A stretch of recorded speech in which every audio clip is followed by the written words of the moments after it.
और आज हमारे साथ बात करने के लिए हैं एक बड़ी शख्सियत। मेरे साथ मौजूद हैं भारतीय जनता पार्टी के राष्ट्रीय अध्यक्ष जगत प्रकाश नड्डा।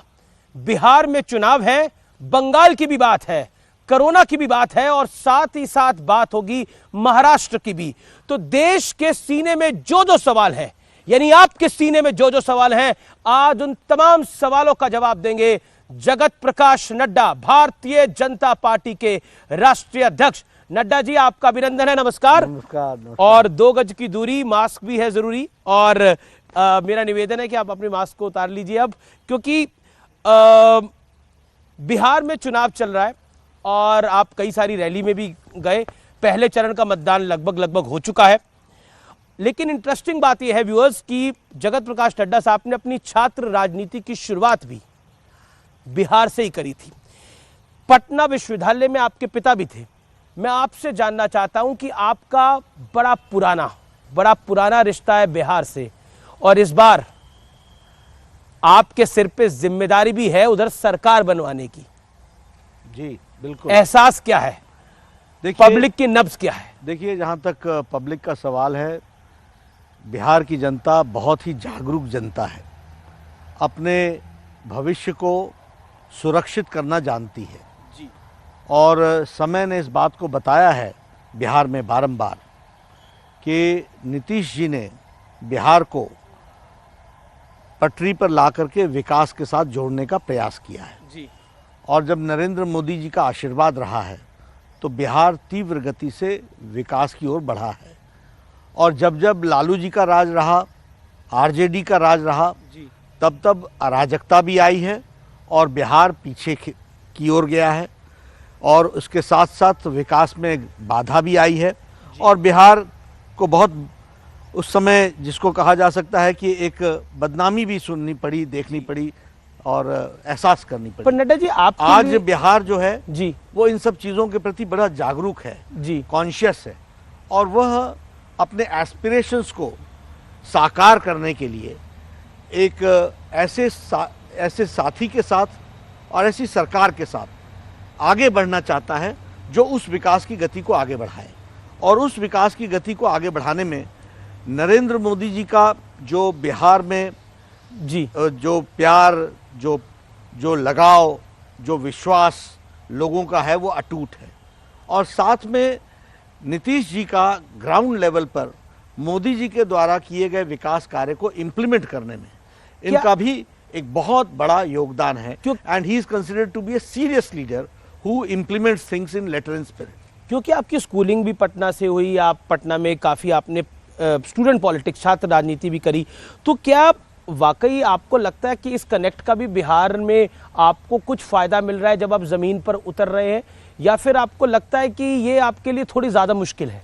नहीं, जहाँ तक सवाल है बिहार के चुनाव की दृष्टि से, मुझे बिहार पूरा अच्छे तरीके से समझ में आता है और बिहार की जो परिस्थितियाँ हैं, किन उतार चढ़ाव से गया है, ये मेरे आँखों के सामने है।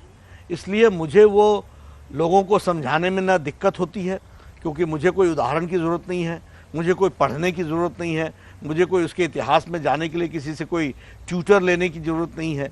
मेरे आंखों के सामने गुजरा हुआ सारा है और मैं उनको, उस सारी चीज़ों को मैंने महसूस किया है।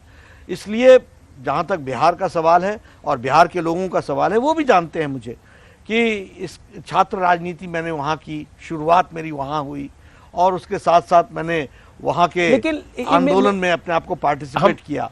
वहाँ के सभी लोग मेरे साथ, हर पॉलिटिकल पार्टी के लोग मेरे से परिचित हैं। क्योंकि हमने स्टूडेंट पॉलिटिक्स की बात करी, जब हम एक एग्ज़ाम देते हैं तो कई बार लगता है कि ये जो 10वीं का एक पेपर था वो 11वीं से थोड़ा ज़्यादा मुश्किल था, या कई बार लगता है 12वीं का जो पेपर है वो 11वीं से ज़्यादा मुश्किल है। तो मैं आपसे जानना चाहता हूँ, जगत प्रकाश नड्डा के लिए पर्सनल लेवल के ऊपर ये इम्तिहान, बिहार के चुनाव कितना महत्वपूर्ण है? क्योंकि अब आप अध्यक्ष हैं भारतीय जनता पार्टी के, आप पे जिम्मेदारी है भारतीय जनता पार्टी की सरकार वहां बनवाने की, एनडीए की सरकार वहां बनवाने की। इसलिए मैं आपसे ये सवाल पूछ रहा हूं क्योंकि कहीं ना कहीं 15 साल का शासन हो चुका है। एक तरह से 15 साल के शासन के बाद कोई सरकार रिपीट होना बड़ा कठिन हो जाता है। देखिए, जहाँ तक कोई भी चुनाव का सवाल है, मैं हर चुनाव को चुनाव की तरह लड़ता हूं जी। और शायद अमित शाह जी के ही नेतृत्व में ज्यादातर प्रदेशों का चुनाव प्रभारी मैं रहा हूं और जो उनके कंधों पर जिम्मेवारी होती थी मैं उससे कम अपने कंधों पर जिम्मेवारी नहीं समझता था। और आज भी जब मैं अध्यक्ष बना हूं तो मैं बराबर की जिम्मेदारी समझता हूं अपने कंधों पर। इसलिए यह चुनाव भी एक चुनाव की तरह मैं देख रहा हूं। आपने अमित शाह जी की बात करी तो अमित शाह एक बड़े सक्सेसफुल अध्यक्ष रहे भारतीय जनता पार्टी के और 2019 में अमित शाह की रणनीति की वजह से और नरेंद्र मोदी जी का चेहरा था, इसमें कोई दो राय नहीं है, एक बड़ी जीत भारतीय जनता पार्टी ने हासिल करी।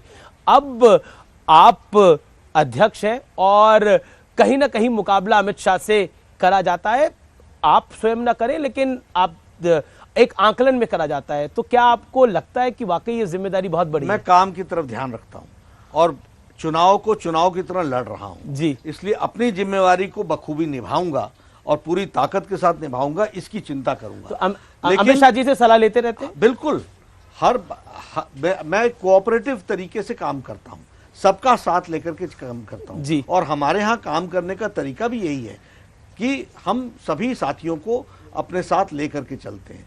इसलिए मैं ये कह सकता हूं कि जहां तक चुनाव का सवाल है, एक टीम स्पिरिट में हम लड़ते हैं और सबका साथ लेते हैं और उनकी जो पॉलिटिकल विजडम है जी, उसका हम पूरा उपयोग भी करते हैं और हर छोटी बड़ी बात में हम उनके साथ परामर्श भी करते हैं और ये आज से नहीं कर रहे हैं। तो इस इक्वेशन को आप कैसे डिफाइन करते हैं, अमित शाह जी और आपकी जो इक्वेशन है?